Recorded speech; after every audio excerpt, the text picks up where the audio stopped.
Muy buenos días, queridos estudiantes, ¿cómo están? Espero que se encuentren bien. Un saludo extensivo a todos mis alumnos de quinto año secundario. Estén atentos muy pronto porque voy a hacer un trabajo por el Meet o por el Zoom, sobre todo por el Meet para poder encontrarnos virtualmente. Bien, hoy día de hoy vamos a tratar acerca de un tema muy, no digo controversial, pero es un tema importante y a la vez que a veces uno saca muchas conclusiones acerca de este tema. ¿De qué, profesor? ¿De qué vamos a hablar? De esto vamos a hablar. Exactamente de la libertad y la presión de grupo. Primero tendríamos que entender qué es la libertad y vamos a definirlo. Bien, cuando hablamos de libertad, primero entendamos que la libertad viene de una palabra en latín que mejor dicho, significa o es la capacidad de la conciencia para pensar y obrar según la propia voluntad de la persona. Viene del latín libertas. Entonces, es la capacidad o conciencia para pensar y obrar según la propia voluntad de la persona. Muy cierto el término, ¿no? Libertad. Cuando hablamos de libertad, a veces decimos, lo primero que se me ocurre es si realmente el hombre es totalmente libre, ¿no? Eso es lo primero que me voy a cuestionar o lo primero que te voy a cuestionar. Entonces, cuando hablamos que es esa voluntad, entendamos también que la voluntad es esa facultad de decidir y ordenar la propia conducta. En otro término, es el motor de la persona. O sea, es eso el cual hace que la persona realice un acto. ¿Listo? Entonces, cuando hablamos de libertad, también tenemos que decir unos términos muy importantes. Primero, la libertad es un don, es el don más preciado del hombre. Y profesor, ¿por qué solamente del hombre? Si los animalitos son libres, por ejemplo los pájaros, los animales que viven silvestremente, son libres. Nosotros le damos esa cualidad, o sea, nosotros decimos son libres, pero realmente somos libres, el hombre es libre por el hecho de que es consciente de que es libre. ¿Me entiendes? O sea, la libertad es exclusivamente humano porque el hombre es el único que sabe lo que hace. Ahora, Platón decía que esa búsqueda que tiene la persona es sobre el bien. Entonces, cuando uno actúa libremente es porque está buscando el bien de la otra persona. Es lo más adecuado. Según la filosofía, sostiene que el hombre es libre y que puede decidir sobre la vida o la muerte, en este caso. Según la psicología, dice que en realidad la libertad es una percepción. O sea, no existe la libertad según la psicología. Es algo que nosotros podemos entender. Yo puedo afirmarte una cosa así. Para mí, la libertad no es absoluta. Algunos filósofos también lo sostienen. La libertad no es absoluta, pero sí es una libertad relativa. ¿Cómo, profesor? No entiendo. A ver, te lo explico con el siguiente ejemplo. Primero, nosotros no decidimos, por ejemplo, una enfermedad. O no decidimos dónde nacemos, no decidimos qué padres tener, no decidimos en qué país vamos a nacer o dónde vamos a convivir. Entonces, pero nosotros sí somos libres en decidir cómo asumimos esa decisión, o en este caso, esta realidad. Si en todo caso yo me enfermo, tengo una enfermedad, entonces eso no lo voy a decidir, yo no voy a decidir tener una enfermedad en este caso. Algo circunstancial, yo salgo a la calle, me contagio alguna enfermedad, entonces yo no estoy decidiendo en este caso tener esta enfermedad, pero entonces yo tengo la libertad de asumir ese evento o esa, vamos a decir, consecuencia, ¿no? Entonces yo decido, yo soy libre en ese momento de salir a la calle, yo puedo salir a la calle sin mascarilla, yo puedo salir a la calle, no me lavo las manos, puedo hacer mi vida como he querido y como alguna vez fue. Perfecto, pero yo tengo que también saber que esa libertad tiene una responsabilidad. Esa capacidad de decisión tiene una responsabilidad. Las personas que salimos y no nos protegemos, entonces tenemos esa responsabilidad de ese acto. Por lo tanto, la libertad tiene que ver con la responsabilidad y sobre todo con la moral. Profesor, ¿y por qué con la moral? Te explico en un momento. Ahora, la libertad tiene ciertos límites, pues en muchas ocasiones no podemos escoger situaciones que afecten nuestra vida.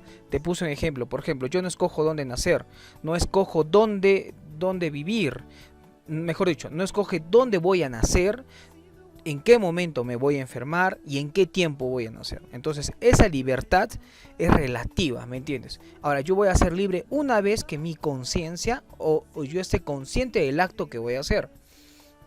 Muchas personas, o vamos a decir muchos, en algunos casos delincuentes o personas que a veces asesinan o matan o hacen daño a una persona, a veces suelen decir en el derecho que esa persona estaba tomada. Entonces, como yo estoy tomado, entonces no soy libre. ¿Me entiendes? Ellos argumentan que no han estado totalmente libres. Ese es un vacío legal. Bueno, te lo doy como tip, eso es lo que pasa. Ahora, la disyuntiva de hablar de la libertad tiene que ver con algo muy cierto. Si el hombre, o qué lleva al hombre a actuar mal si es conocedor de lo correcto e incorrecto. Ahora, ¿a qué llamamos que es correcto o incorrecto? Por ejemplo, Aristóteles decía algo muy cierto y muy confuso a la vez sobre la libertad. Dice, vivir cada uno como mejor le parezca. Él definió de esa manera la libertad y con ello se refería a la posibilidad de cooperar en la realización del ser humano. Ahora, como te dije en un momento, la libertad tiene que ver primero, te dije, con la voluntad y ahora vamos a hablar con la moral. ¿Por qué con la moral? Porque la moral es un conjunto de principios o normas que establece lo que es correcto o lo que es incorrecto, o es decir, lo bueno y lo malo. O sea, en otras palabras, ese conjunto de normas nos establece a nosotros qué es bueno y qué es malo. ¿Me entiendes? Ahora, determina de acuerdo a la sociedad. ¿Listo? O sea, de acuerdo a la sociedad. Estas normas, por ejemplo, si hablamos en culturas antiguas, por ejemplo, los hebreos, a través de los mandamientos, es un conjunto de normas. O sea, los mandamientos es un conjunto de normas y por lo tanto sustenta la moralidad del pueblo hebreo. Igualmente de Roma, el derecho romano. ¿Me entiendes? Entonces, esos principios, estas normas nos establecen. Ahora, todo un conjunto de personas tienen que estar de acuerdo de ello. Entonces, para que una persona ejerza su voluntad es necesario que sus valores estén interiorizados. Entonces, las personas que delinquen, o sea, las personas que en realidad van en contra de la ley, los delincuentes, en este caso no asumen como propias estos valores innatos que nos da la moral. Vamos a hablar en este caso también de algo muy importante. Te hablé acerca de la responsabilidad moral. ¿Cierto? Para determinar una responsabilidad en un acto moral hay que definir dos aspectos fundamentales. El primero, que la persona que realizó el acto no ignore las circunstancias de su acción. Es decir, que la conducta tenga un carácter inconsciente. Te pongo tres personajes, por favor, si no exactamente, perdón. Hitler, en este caso, era consciente de lo que estaba haciendo, el genocidio que estaba haciendo. Por lo tanto, el acto que él estaba haciendo conlleva una responsabilidad moral. La corrupción, obviamente, si un político o gobernador, alcalde, congresista, presidente de la república haya recibido dinero para, en este caso, beneficiarse a sí mismo y de alguna forma favorecer a este empresario, es consciente de su acto. Quiere decir de que él tiene una responsabilidad moral por lo que ha hecho. Te doy el siguiente ejemplo. Significa que cuando una persona solo cuando una persona carece de desarrollo moral y ésta no le permite ser consciente de sus actos o por una circunstancia histórica. Profesor, no entiendo, te explico. Imagínate que estamos en la Segunda Guerra Mundial. Estamos en un pueblo del cual obviamente está siendo atacado por alemanes. Entonces, lo único que me queda a mí es entrar a una chacra. Y estoy robando de alguna forma, vamos a decir, alimentos. Entonces, la circunstancia histórica y la preservación de mi vida ha hecho que yo sustraiga este alimento. Por lo tanto, entonces, quiere decir que obviamente tengo una responsabilidad moral, pero no es la de la misma forma. ¿Me entiendes? Una cosa es muy diferente la circunstancia, el momento y cómo puedo estar. ¿Me entiendes? Es el mismo ejemplo que te di de algunas personas que, por ejemplo, ¿no? Hay una persona que estaba totalmente, estaba por defensa, sacó su pistola y mató a un delincuente. Entonces, de alguna forma, el acto es totalmente distinto al otro. Sí, le ha quitado la vida a una persona, pero estamos hablando del acto o la responsabilidad moral va a ser distinta de alguna persona que yo voy, saco mi pistola y mato a una persona porque a mí me dio, vamos a decir, la gana de hacerlo. ¿Me entiendes? Entonces, cada condición o cada responsabilidad moral tiene que ver de acuerdo a la circunstancia de lo que haya pasado. Espero que me hayas entendido de acuerdo a ello eso. Ahora, hay que no haya también coacciones como sus actos externos e internos, sino que surjan como fruto de una decisión autónoma y libre. Por ejemplo, yo entré a una esa es la segunda, como te dice el ejemplo del chico que es en la Segunda Guerra Mundial. Yo entré a esa chacra, sustraje estos alimentos para mi supervivencia. Primero, mi acto externo, es decir, el acto externo es la Segunda Guerra Mundial. Interno, esa voluntad por vivir. Quisiera que entiendas referido acerca de esa responsabilidad moral. Bien, entonces, hoy en día cuando hablamos de libertad de expresión, vamos a ver que hoy mundialmente, y ahora que tú estás en tu computadora, seguro estás agarrando tu celular quizás para ver este video, vamos a ver que existe varias redes sociales, como que el Twitter, en este caso el Facebook o el Instagram. ¿Qué pasa en nuestro mundo tan globalizado que tenemos hoy? Todos tenemos la capacidad de expresarnos. Escuchaba una periodista que decía en un momento, todos son opinólogos. Y todos hablan o dicen, o vamos a decir, o postean fotos, o vamos a decir circunstancias, ya sea por exceso o defecto de esta capacidad en este riesgo. ¿Me entiendes? Te soy un poco más claro. Es decir, que el problema actual de la libertad de expresión es por exceso. O sea, todo el mundo puede opinar. Todo el mundo puede opinar. O sea, todos somos dueños de la verdad. No hay nadie que se pueda equivocar. Yo creo que el problema es la tolerancia. La tolerancia que no puedo tener con la persona que puede opinar de otra cosa. Pero más allá de la tolerancia, también va a un tema muy controversial y que quizás de alguna forma voy a tocar ciertos sentidos en algunos. Es decir, que todos creemos tener el derecho a decir todo lo que queramos, pero sin importar la honra de los demás. Hay muchas personas, mucha gente que vive por el Instagram o por el Facebook, que cuelga estados del cual opina de las demás personas. Menosprecia las características físicas de las personas. Qué es lo que hacen y qué es lo que no hacen. En otras palabras, esa gente vive por la vida que realiza otra persona. Y a veces esas personas que postean en Instagram, postean cada cosa que no es pues necesario. O sea, yo posteo que le hago una broma a mi novia, que la alzo, que está dormida y la lanzo a la piscina. ¿Tú crees que eso es realmente la capacidad de expresarnos libremente? Y que yo encima, o que haya personas que opinen sobre esto, esto no es libertad. O sea, eso no es, hablamos de una libertad de expresión. Estamos hablando de un libertinaje sobre la expresión. No quiero pecar de cufato ni tampoco de extremista, pero yo creo que las personas tenemos que también hacer muy buen uso de las redes sociales. Eso para mí sería muy importante que tú entiendas. Que tú desde el punto de vista que tú tengas Twitter, blogs quizás, que a veces los blogs no son leídos, que tú de alguna forma entiendas y opinas, hagas una reflexión sobre el problema de la libertad o de las redes sociales en este momento. Y quizás tú lo veas en la adolescencia. Hay veces que incluso en Instagram postean cosas o retos o hablan de una persona, quizás una chica o un chico, un adolescente, y de alguna vez vulneran la honra y vamos a decir la persona o la dignidad de esta persona. Entonces entendamos muy bien eso. Entendamos separar también. Si ves que hay gente que hace esto, no la sigas.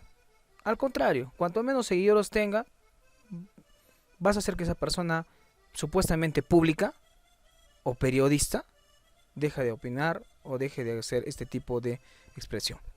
Bien, entonces, en sí, la libertad de pensamiento consiste en profundizar en verdad las cosas. O sea, quiere decir, busque la verdad. A veces hay personas que incluso por este problema del COVID-19 empiezan a postear las vacunas o que ya hay remedios caseros, etcétera. Hay que saber, también hay que manejarlo con mucho tino esto y con mucha responsabilidad.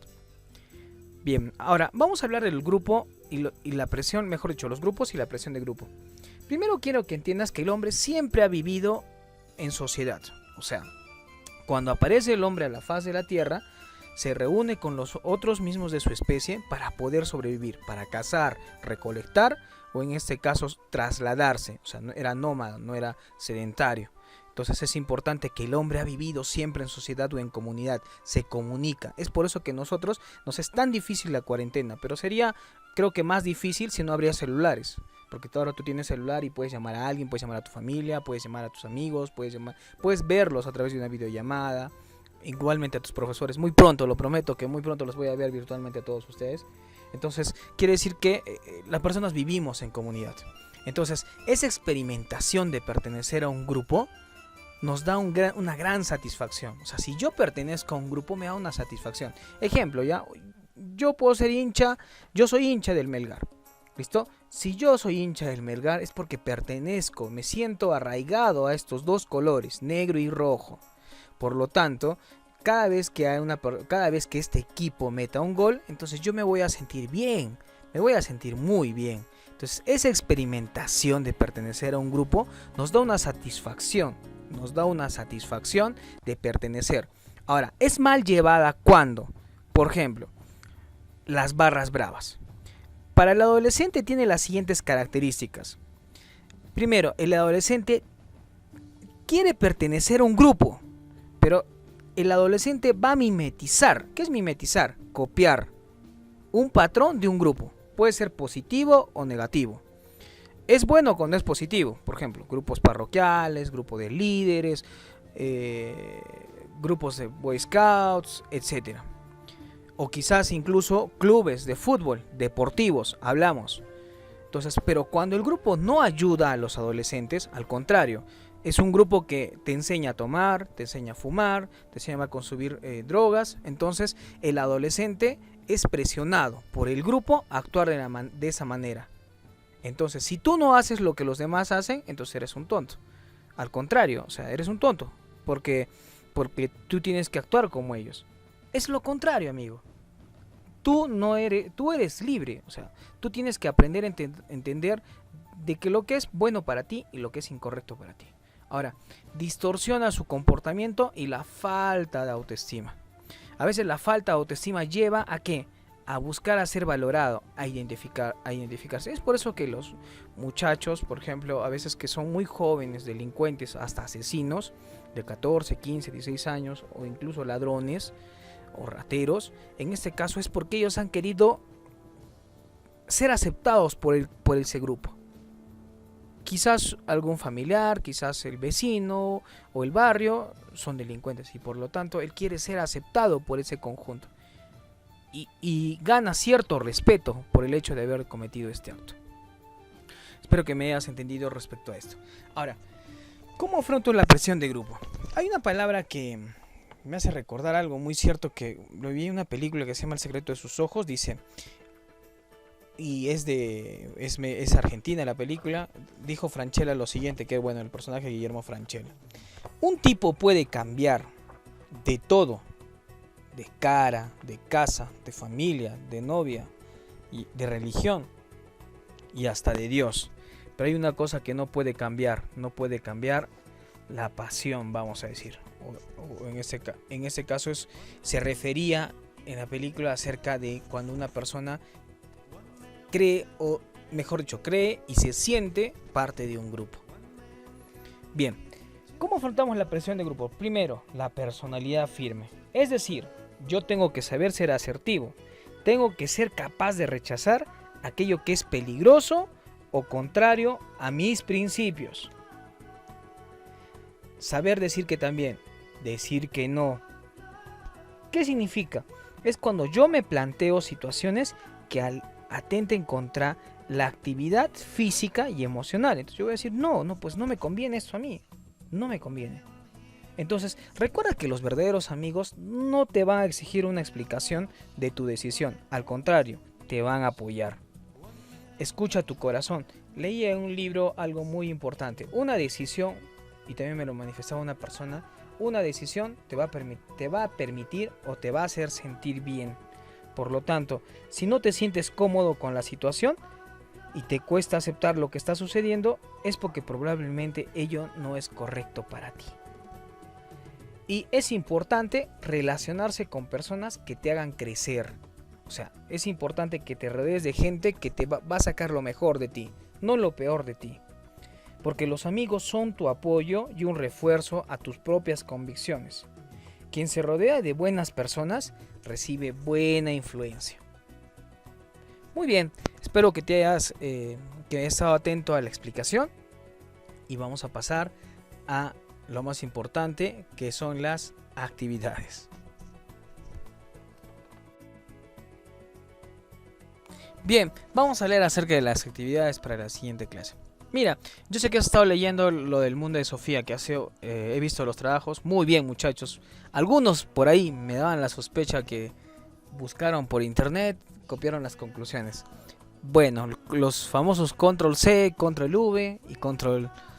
Nada más, ya no hay control peor por ese momento. Bien, mira, quiero que leas los siguientes capítulos: la visión mítica del mundo, los filósofos de la naturaleza y el proyecto de los filósofos. Solo son 3 capítulos. Son en total, vamos a decir, 3 capítulos nada más del mundo de Sofía. Primero, quiero que escribas 5 conclusiones por capítulo elaborados por tu persona. Puede ser en Word o puede ser en PowerPoint, en un cuadro. ¿Listo? Y quiero que también respondas y fundamentes las siguientes preguntas. ¿El hombre es totalmente libre? ¿Por qué? Quiero que respondas de manera filosófica. Segunda pregunta. ¿Qué le lleva al hombre a actuar mal si es conocedor de lo correcto e incorrecto? Fundamentalo. Sorpréndeme, amigo. Quiero saber qué es lo que haces. Que los leo la mayoría. Y bueno, una vez más, felicitar a cada trabajo que me han dejado y todos los que han hecho. Espero muy pronto estar conectado con ustedes a través del Meet y poder de alguna forma responder a todas sus preguntas. Espero que tengas una muy bonita semana, que la pases muy bien y un abrazo a la distancia, amigo. Hasta luego.